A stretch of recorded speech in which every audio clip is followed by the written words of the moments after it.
నమస్తే అండి. విష్ణుకి సంబంధించి దేవి భగవతి మహిమ గురించి ఈ వీడియోలో చూద్దాం.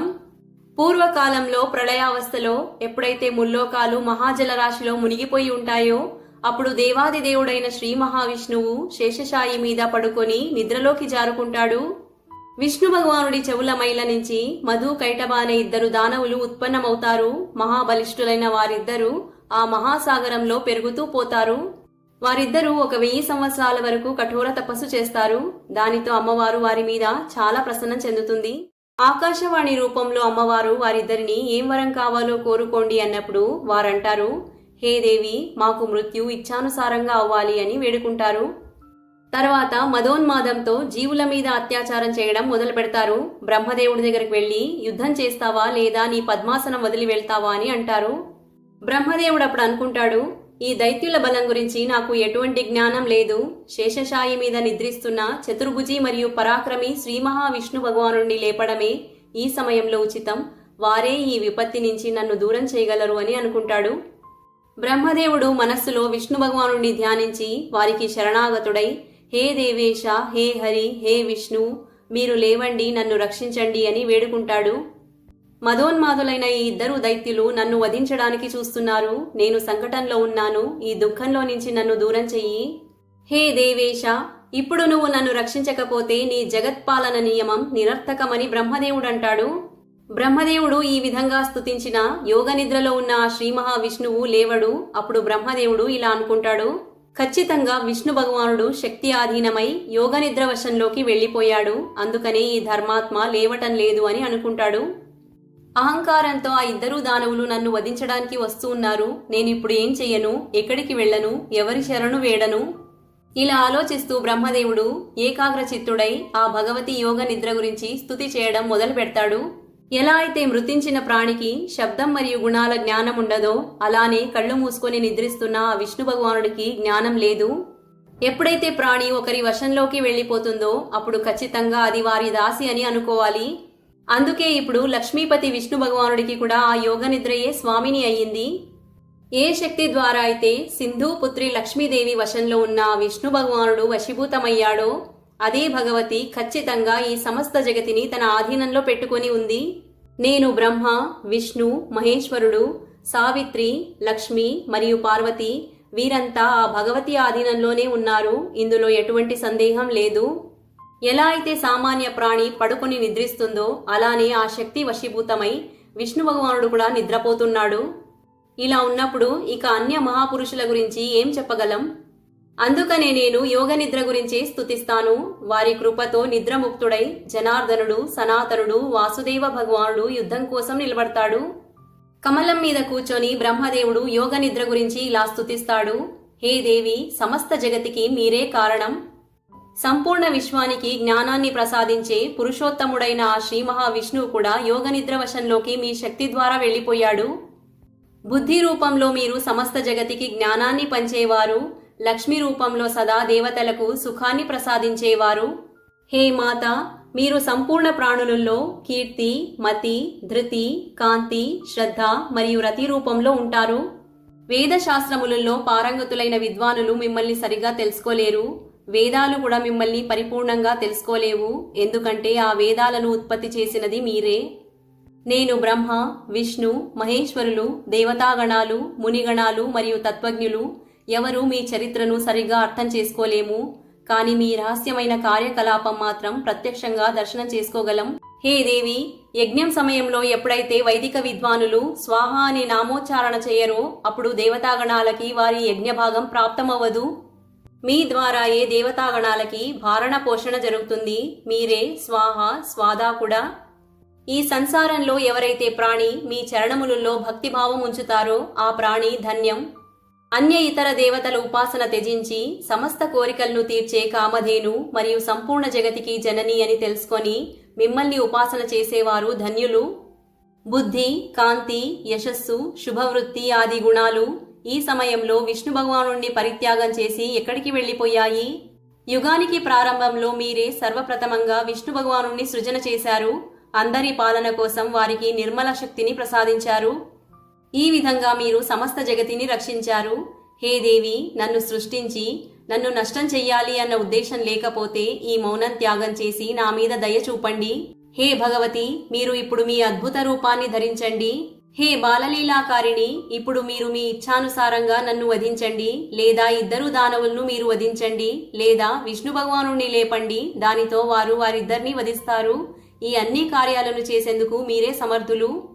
బ్రహ్మదేవుడు ఇలా స్తుతించడంతో విష్ణు భగవానుడి శరీరంలో నుంచి తామసీదేవి బయటికొచ్చి వారి ముందు నిలబడుతుంది. తర్వాత అతులిత తేజస్సు గల విష్ణు భగవానుడి సమస్త అంగములను వదిలి యోగనిద్ర ఆ దానవులిద్దరినీ వధించడానికి బయటికొస్తుంది. యోగమాయ ప్రభావంతో ముక్తుడై ఎప్పుడైతే జనార్దనుడు చేతనాయుక్త శరీరధారి అవుతాడో విష్ణు భగవానుడిని చూసి బ్రహ్మదేవుడు పరమ ప్రసన్నమవుతాడు. ఈ ప్రసంగం విని ఋషులు సూతముని వారితో అడుగుతారు, హే మహాభాగుడా, బ్రహ్మ, విష్ణు, మహేశ్వరులు వీరు సనాతనులు. బ్రహ్మాండంలో వీరికి మించిన వారు ఎవరూ లేరు. వేదాలు, శాస్త్రాలు, పురాణాలు మరియు బుద్ధిమంతులలో ఇదే అవధారణ ఉంది. బ్రహ్మదేవుడు సృష్టి సృజన చేస్తాడు, విష్ణు భగవానుడు సృష్టి పాలన చేస్తాడు మరియు శంకరుడు ప్రళయకాలంలో సంహారం చేస్తాడు. ఈ ముగ్గురు దేవతలలో మాధవుడు, పురుషోత్తముడు, ఆదిదేవ జగన్నాథ శ్రీహరి భగవానుడు శ్రేష్ఠుడు మరియు అన్ని కార్యాలను సంపన్నం చేసేందుకు సమర్థుడు. సర్వశ్రేష్ఠుడు జగత్పతి అయిన ఆ విష్ణు భగవానుణ్ణి యోగమాయ వశంలోకి తీసుకుని ఎలా నిద్రపుచ్చేసిందో మాకు అర్థం కావట్లేదు. ఆ సమయంలో విష్ణు భగవానుడి చైతన్యం ఎక్కడికి వెళ్లిపోయింది మరియు వారి జీవన క్రీడ ఎక్కడ లుప్తమైపోయింది మాకు తెలియజేయండి. విష్ణు భగవానుడిని వశంలోకి తీసుకున్న ఆ శక్తి ఏది, ఎలా ఉత్పన్నమైంది, అది ఎలా శక్తి సంపన్నమైంది మరియు దాని స్వరూపం ఏమిటి? సమస్త ప్రాణులకు ఈశ్వరుడు, జగతికి గురువు, పరమాత్మ, పరమ ఆనందరూపి అయిన ఆ విష్ణు భగవానుడు సమస్త కార్యాలను చేసేందుకు సమర్థుడు, అందరి పాలన చేసేవాడు, చరాచర సృష్టిని రచించేవాడు, రజోగుణ రహితుడు, సర్వవ్యాపి మరియు పవిత్రుడు. అలాంటి పరాత్పరుడైన విష్ణు భగవానుడు నిద్ర యొక్క పరతంత్రంలోకి ఎలా వెళ్లిపోయాడు, దయచేసి మాతో చెప్పండి అని ఋషులు అడుగుతారు. సూతముని వారంటారు, ఓ మహాబాగుల్లారా, ఈ విషయంలో అందరూ మోహితులైపోతారు. ఇది అంత జటిలమైన సమస్య. దేవతలలో విష్ణు భగవానుడే సర్వవ్యాపి మరియు సమస్త ప్రాణులను రక్షించేవాడు. వారి ద్వారానే ఈ చరాచర సమస్త విరాట్ సంసారం సృష్టించబడింది. అందరూ దేవతలు పరాత్పర పరమాత్ముని నమస్కరించి నారాయణ, హృషికేశ, వాసుదేవ, జనార్దన రూపంలో వారి ఉపాసన చేస్తారు. ఇంకొందరు మహాదేవ, శంకర, శశిశేఖర, త్రినేత్ర, పంచవక్త్ర, శూలపాణి మరియు వృషభధ్వజ రూపంలో వీరినే ఉపాసన చేస్తారు. ఓ మహాభాగుల్లారా, వైదిక విద్వానులు సూర్య ఆది నామాలతో నిత్యం ప్రాత, మధ్యాహ్నం, సాయంత్రం, సంధ్య చేసే సమయంలో వివిధ స్తుతులతో వీరినే ప్రార్థిస్తారు. అన్ని వేదాలలో సూర్యోపాసన శ్రేష్టమైనది అని చెప్పబడి ఉన్నది మరియు ఆ మహాత్ముడిని పరమాత్మ అని పిలుస్తారు. వేదాలలో సర్వత్రా అగ్నిదేవుడికి కూడా స్తుతిలున్నాయి. అలానే త్రిలోకేశ, ఇంద్రుడు, వరుణుడు ఆది దేవతలకు కూడా స్తుతిలున్నాయి. ఎలా అయితే గంగ అనేక ధారలలో ఉంటూ ప్రవహిస్తూ ఉంటుందో అలానే విష్ణు భగవానుడు అందరూ దేవతలలో ఉంటారు అని మహర్షులంటారు. బ్రహ్మదేవుడిలో సృష్టి చేసే శక్తి, విష్ణు భగవానుడిలో పాలన చేసే శక్తి, శంకర భగవానుడిలో సంహారం చేసే శక్తి, సూర్య భగవానుడిలో ప్రకాశాన్నిచ్చే శక్తి, శేషనాగు మరియు కూర్మంలో పృథ్వీని ధారణ చేసే శక్తి స్వాభావికంగా ఉంటుంది అని పురాణాలు మరియు విద్వానులు అంటారు. ఈ విధంగా ఏకమాత్రం ఆ ఆద్య శక్తియే స్వరూపభేదంతో అన్నిట్లోనూ వ్యాపించి ఉన్నది. అదే అగ్నిలో దహనం చేసే శక్తి మరియు వాయులో సంచారం చేసే శక్తి. కుండలిని శక్తి లేకపోతే శివుడు కూడా శవమైపోతాడు. అందుకనే ఈ సంసారంలో స్థావర జంగమ సమస్త జీవులలో ఆ శక్తియే పనిచేస్తూ ఉంటుంది. శక్తి విహీనుడైన మనిషి శత్రువుల మీద విజయాన్ని పొందలేడు. నడవటం, కూర్చోవడం, భోజనం చేయడంలో కూడా అసమర్థుడు. సర్వత్ర వ్యాపించిన ఆ ఆదిశక్తిని బ్రహ్మ అని పిలుస్తారు. అందుకని బుద్ధివంతుడైన మనిషి ఆ శక్తి యొక్క ఉపాసన ప్రయత్నపూర్వకంగా చేయాలి. విష్ణు భగవానుడిలో సాత్వికమైన శక్తి ఉంటుంది. అది లేకపోతే విష్ణు భగవానుడు అకర్మణ్యుడవుతాడు. బ్రహ్మదేవుడిలో రాజసిక శక్తి ఉంటుంది. అది లేకపోతే బ్రహ్మదేవుడు సృష్టి కార్యాలను నిర్వహించలేడు. శివుడిలో తామసిక శక్తి ఉంటుంది. ఆ బలంతోనే శివుడు సంహార కార్యాలను చేస్తాడు. శక్తి నిర్గుణ మరియు సగుణ రూపాలలో ఉంటుంది అని మనిషి పురుషులు చెప్తారు. ఆసక్తి ఉన్నవారు శక్తిని సగుణ రూపంలో ఉపాసన చెయ్యాలి. నిరాసక్తులు శక్తిని నిర్గుణ రూపంలో ఉపాసన చెయ్యాలి. ధర్మ, అర్థ, కామ, మోక్ష ఈ అన్ని పదార్థాలకు స్వామిని ఆ నిర్వికార శక్తియే విధిపూర్వకంగా పూజ చేసినట్టయితే మన అన్ని మనోరథాలు పూర్తి అవుతాయి. అందరూ దేవతలు శక్తియుక్తమై వారి వారి కార్యాలను నిర్వహిస్తారు. ఈ శక్తి గనక లేకపోతే బ్రహ్మ, విష్ణు, మహేశ్వరులు, ఇంద్రుడు, చంద్రుడు, వరుణుడు, అగ్ని, సూర్యుడు ఆది దేవతలు ఏ కార్యాలను చేసేందుకు అసమర్థులు.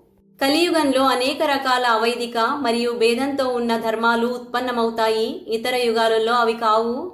బ్రహ్మ, విష్ణు, మహేశ్వరులు, పరాశక్తి, బ్రహ్మ అనే పేరుతో ఉన్న పరమాత్మికా దేవిని నిత్యం మరియు సనాతని అని తెలుసుకొని సర్వదా వారిని మనస్సులో ధ్యానం చేస్తూ ఉంటారు. ఓ ముని శ్రేష్ఠ, దృఢనిశ్చయీ విద్వానుల ద్వారా ఆ ఆదిశక్తియే సదా సేవనీయమని అన్ని శాస్త్రాలలో చెప్పబడి ఉన్నది అని మనం తెలుసుకోవాలి. ఈ గుప్త రహస్యాన్ని కృష్ణ ద్వైపాయనుడు నారద ముని వారి నుంచి విన్నాడు. నారద మునివారు వారి తండ్రి అయిన బ్రహ్మదేవుడి నుంచి విన్నాడు. బ్రహ్మదేవుడు విష్ణు భగవానుడి నుంచి ఈ జ్ఞానాన్ని పొందాడు. అందుకని సర్వవ్యాపి ఆదిశక్తి జగజ్జనని భగవతి గురించి తెలుసుకోవడానికి ప్రయత్నించాలి. దృఢ ప్రతిజ్ఞతో ఆ శక్తి యొక్క ఉపాసన చెయ్యాలి అని సూతముని వారంటారు. ఈ వీడియో గనుక నచ్చినట్టయితే లైక్ చేసి షేర్ అండ్ సబ్స్క్రైబ్ చేసుకోండి. శ్రీమాత్రే నమః.